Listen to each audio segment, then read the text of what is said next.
Он прожил недолгую жизнь, но так много успел сделать для осетинского народа. В этом году исполняется 200 лет со дня рождения выдающегося миссионера, просветителя, переводчика, педагога и поэта Аксо Колиева. Сегодня во Владикавказе провели памятные мероприятия у мемориального комплекса, установленного в честь прославленного общественного деятеля.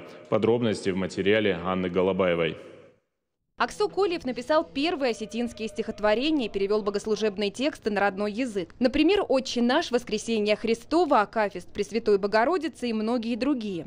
А еще протоиерей Аксо – первый настоятель осетинской церкви. Спустя годы его похоронили здесь же. На стене храма установили белую мраморную плиту. Его деятельность распространялась далеко за церковную ограду. Он не боялся и не страшился, и эти преграды, которые наверняка стояли пред ним, он их преодолевал. И в образовании, и в просвещении он был защитником простого народа. Его запомнили как Нафеда Аксо. Почтить память выдающегося просветителя приехали представители священства, деятели искусства, науки, а также жители республики. В его честь дети подготовили театральное представление. В мероприятии участвовали артисты мужского хора филиала Мариинского театра, а также сводный хор храма Рождества Пресвятой Богородицы и кафедрального собора Святого Георгия.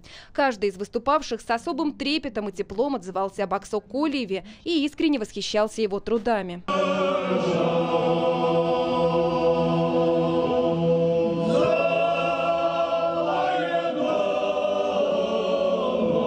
Протоиерей Аксо внес весомый вклад и в развитие народного образования. В 1862 году он открыл в собственном доме первую школу для девочек. У них появилась возможность обучаться грамоте и получать образование наравне со всеми. Он оставил после себя и в образовании, и в поэтическом творчестве, и как церковный деятель.